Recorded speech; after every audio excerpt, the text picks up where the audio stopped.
하나님의 슬픈 사랑을 담고 있는 호세아서는 여로보암 2세가 북이스라엘을 통치하고 있을 때 북이스라엘을 향한 하나님의 심판과 구원의 선포를 기록한 말씀으로 하나님의 말씀에 불순종하여 그분과 올바른 관계를 맺지 못하는 북이스라엘에게 하나님의 치료와 사랑의 내용을 담고 있습니다. 호세아는 아모스와 비슷한 시기에 활동했던 선지자로 아모스가 북이스라엘의 정의와 공의가 무너진 사회를 지탄했다면 호세아는 우상숭배로 얼룩진 북이스라엘을 비판함으로써 그들의 신앙 문제를 지적했습니다. 이를 위해 호세아는 하나님의 말씀을 선포하며 하나님의 명령에 따라 음란한 여자 고멜과 결혼하여 자식까지 낳게 됩니다. 우리는 빈번히 바람을 피우는 고멜을 향한 호세아의 가슴 아픈 사랑을 통해 이스라엘을 끝까지 사랑하시는 하나님을 만나볼 수 있으며 동시에 사랑한다는 말보다 변치 않는 사랑을 요구하시는 하나님의 마음을 느낄 수 있습니다. 회개할 때 옷을 찢지 말고 마음을 찢으라는 말씀이 담긴 요엘서는 예레미야를 비롯한 선지자들이 활동했던 시기에 남유다에 임할 하나님의 심판의 말씀입니다. 임박한 환난의 선포와 그에 따른 회개의 촉구를 담고 있는 이 말씀은 하나님의 구원 역사를 선포하며 형식적인 회개가 아니라 진정한 회개만을 받으시겠다는 하나님의 말씀이자 또 누구든지 여호와의 이름을 부르며 죄에서 돌아선 자는 반드시 구원을 받고 하나님의 공의로우신 통치 아래에서 살게 될 것이라는 약속의 말씀입니다. 이러한 요엘서는 하나님께서 이스라엘이 선택된 민족이라 구원하시겠다는 것이 아니라 여호와께 회개하고 돌이키는 모든 사람에게 하나님의 영을 부어주시겠다는 놀라운 선포의 말씀이자 당시 이스라엘 백성뿐만 아니라 앞으로 주님께서 부활 승천하신 이후에 내려주실 성령에 대한 놀라운 약속까지 담겨있는 말씀입니다.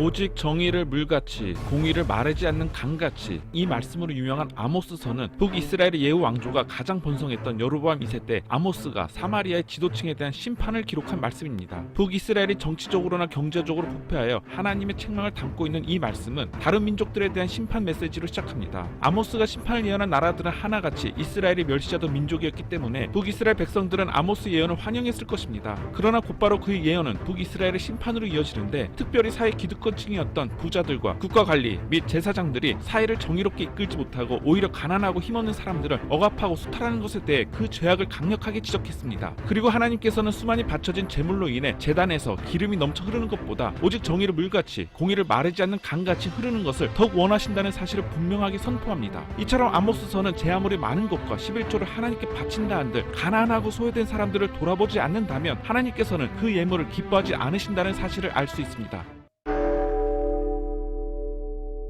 에돔에 대한 하나님의 심판과 이스라엘 회복을 선언한 오바댜서는 구약 성경 중 가장 짧지만 전하고자 하는 내용은 분명합니다. 에돔 족속은 에서의 후손으로 그 뿌리를 거슬러 올라가면 야곱, 즉 이스라엘과 형제의 나라라고 할 수 있습니다. 그런데 에돔은 형제 나라인 유다가 멸망하는 것을 보며 안타깝게 생각하기보다는 오히려 그 틈에 바빌론과 동맹을 맺어 자신들의 이익을 챙기고 형제들의 고통을 조롱하는 죄를 지었습니다. 물론 이미 오랜 세월 다른 민족으로 살아온 에돔과 이스라엘이지만 하나님의 시각에서 바라봤을 때 서로 지켜주고 위로해야 할 형제의 나라였습니다. 그러나 에돔이 형제국가 이스라엘이 멸망하는 것을 기뻐하고 이에 동조했기에 하나님께서 진노하셨고 결국 에돔 족속은 교만한 자요, 방관자요, 핍박자라는 판결을 받게 됩니다. 마침내 야곱 족속이 불이 되고 요셉 족속이 불꽃이 되며 에서 족속은 지푸라기가 되어 하나님의 공의로운 심판이 반드시 임할 것을 선포하고 있습니다.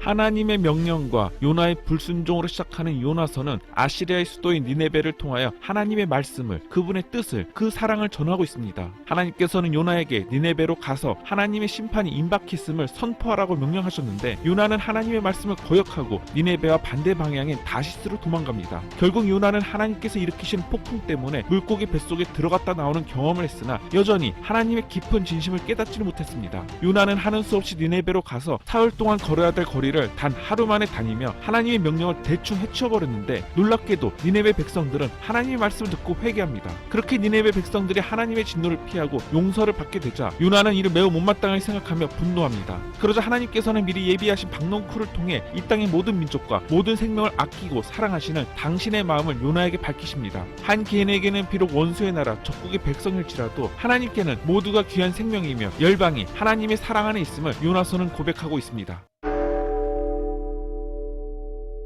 남유다의 예루살렘과 북이스라엘의 사마리아를 향한 심판의 말씀을 담고 있는 미가서는 이사야와 거의 동시대에 남유다를 중심으로 활동했던 선지자 미가가 기록한 말씀으로, 미가는 남유다와 북이스라엘의 사회 정의를 외쳤던 예언자입니다. 남유다의 수도인 예루살렘에서는 백성들로부터 거둔 세금이 공의롭게 사용되는 것이 아니라 사회 지도층의 편의와 안락을 위해 사용되고 있었고, 부유한 자들은 가난한 자들을 돌보는 것이 아니라 오히려 압제하여 자신들의 배만 불리고 있었습니다. 이에 미가는 가난한 자들을 억압하고 재판관에게 뇌물을 주는 부패한 사회 지도자들과 종교 지도자들을 매섭게 비판했고, 사마리아와 예루살렘 사람들에게 회개를 촉구했습니다. 그럼에도 불구하고 미가는 궁극적으로 임할 하나님의 구원과 용서를 전하며 이 세상을 구원할 메시아가 태어날 것을 예언하였습니다. 그러나 그 메시아는 예루살렘이나 사마리아와 같은 거대 도시가 아니라 작고 미약하지만 하나님의 율법이 바로 서는 곳에서 탄생하실 것임을 선포했으며, 이러한 미가서는 하나님을 외면하는 이스라엘 백성을 향해 또다시 소망을 품고 긍휼을 베푸시는 하나님의 변함없는 사랑을 보여주고 있습니다.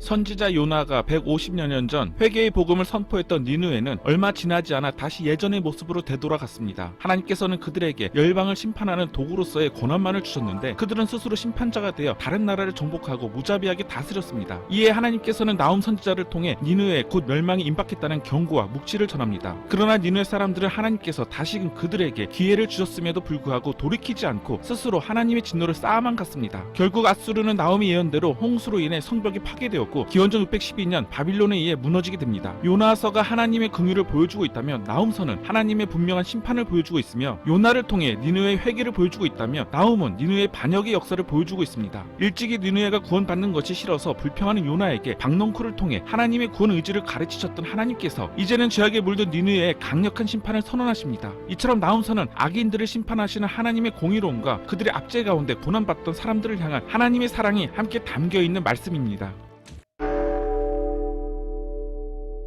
무화과 나뭇잎이 마르고 포도열매가 없어도 난 여호와로 즐거워하리라는 말씀으로 유명한 하박국서는 시대의 불합리한 현실에 대해 선지자 하박국이 가졌던 깊은 고민과 이에 대한 하나님의 응답을 기록한 말씀입니다. 하박국 선지자는 세계를 경영하시는 하나님의 경륜을 이해하지 못했다가 결국 하나님의 계획을 깨닫고 찬미하게 되는데, 당시 상황은 바빌론이라는 초강대국이 주변 나라들을 지배하던 시기로, 이때 하박국은 거룩한 도시 예루살렘 안에서 불의를 행하는 위정자들에 대해 하나님께서 왜 침묵하시는지 질문합니다. 그러자 하나님께서는 바빌론이라는 제국의 침략을 통해서 예루살렘 불의한 요소를 제거할 것이라고 말씀하십니다. 그러자 하박국은 남유다보다 더 악독한 바빌론을 통해 멸망당하는 것이 과연 옳으냐고 재차 묻습니다. 이에 대해 하나님께서는 의인은 그 믿음으로 살리라며, 악인의 형통과 의인의 고통은 정한 기간이 되면 그칠 것이니 의인은 참아 견디며 하나님의 날을 바라보아야 한다고 말씀하십니다. 이제서야 하나님의 깊은 경륜을 깨달은 하박국은 비탄과 슬픔으로 가득하다가 급격하게 감동과 열정적인 분위기를 변하는 노래 곡조인 시기온옷에 맞춘 기도이자 노래를 지어 오직 하나님으로 인하여 기뻐하며 즐거워하리라는 고백을 하게 됩니다.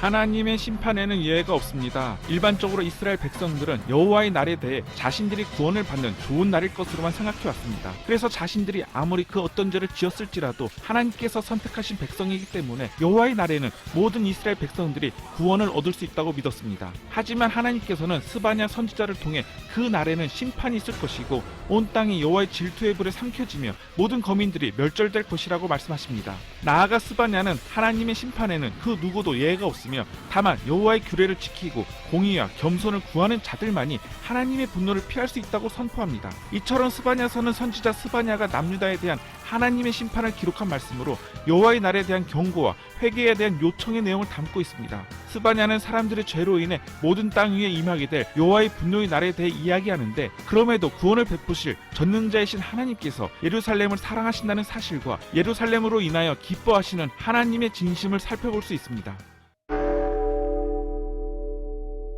이스라엘 공동체가 페르시아에서 귀환한 지 약 18년 정도 후에 선지자 학개를 통해 선포된 하나님 말씀을 기록한 학개서는 성전 건축이 중단된 상황에서 적극적으로 나서지 않는 이스라엘 귀환 공동체를 향한 말씀입니다. 이때가 예레미야 선지자를 통해 예언되었던 바빌론 포로 생활 70년이 지나고 페르시아 고레스 왕의 조서가 선포되자 많은 유대인들이 예루살렘으로 돌아왔을 때입니다. 학개는 대제사장 여호수아와 유다 총독 스룹바벨의 인도로 고국에 돌아온 1차 귀환자들 중 한 사람이었을 것으로 추정되며, 귀환 공동체는 의욕적으로 성전 재건을 시작하지만 닥쳐오는 여러 가지 어려움들 앞에 곧 주저앉게 됩니다. 결국 성전 재건은 16년이나 중단되었고 이때 학계 선지자가 다시 성전 건축을 할 수 있도록 백성들을 권면하였던 것입니다. 하나님을 예배하는 공동체, 하나님께서 오랜 시간 약속하셨던 새 예루살렘은 성전 재건을 통해 이루어질 수 있기 때문입니다. 이처럼 학계에서는 학계를 통해 이스라엘 백성들로 하여금 다시 힘을 내어 성전 건축의 사명을 완수할 수 있도록 북돋는 하나님의 마음을 전하고 있습니다.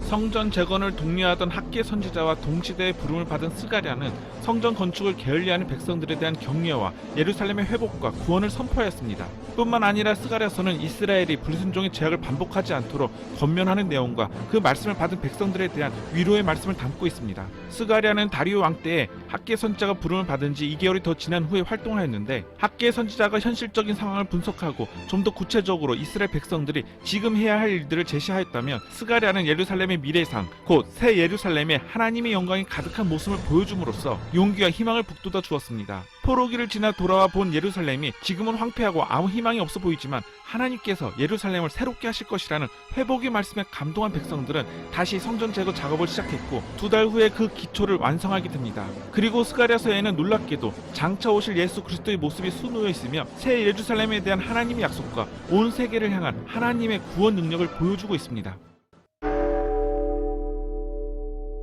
구약의 마지막 선지자 말라기를 통해 하나님 말씀을 선포하고 있는 말라기서는 재건 공동체의 만연한 죄악들을 지적하며 이스라엘을 향한 하나님의 한탄의 내용을 담고 있는 말씀입니다. 성전 재건을 완성하고 느헤미야가 페르시아로 되돌아가자 이스라엘 백성들은 하나님을 섬기라는 열정이 식게 됩니다. 11조는 안식일과 같은 종교 규례들이 지켜지지 않았고 제사장들 또한 타락했으며 하나님께 드리는 제단에는 더러운 떡이 올려졌고 11조의 원칙을 지켜지지 않았으며 그럼에도 아무런 가책이 없었습니다. 물론 이스라엘 백성들이 이전처럼 눈에 보이는 우상 숭배의 죄악을 저지르고 있지는 않았지만 그들의 믿음이 점점 냉소적으로 변해가는 마음의 죄악을 저지르고 있었던 것입니다. 바로 이것이 말라기 선지자가 지적하는 보다 근본적인 이스라엘의 죄악으로 그들은 그들을 향하여 애정과 눈물을 아끼지 않으셨던 하나님의 사랑을 거절할 정도로 마음이 굳었다는 것입니다. 내가 너희를 사랑하였노라는 하나님의 말씀에 어떻게 우리를 사랑하셨습니까? 반문하는 냉소적인 백성들 앞에서 하나님께서는 힘든 침묵을 시작하시게 됩니다. 그러나 말라기서의 아쉬움 속에서도 독생자 예수 그리스도를 통해 온 인류를 향한 구원의 역사를 준비하시는 분이 바로 우리가 믿는 하나님 아버지입니다.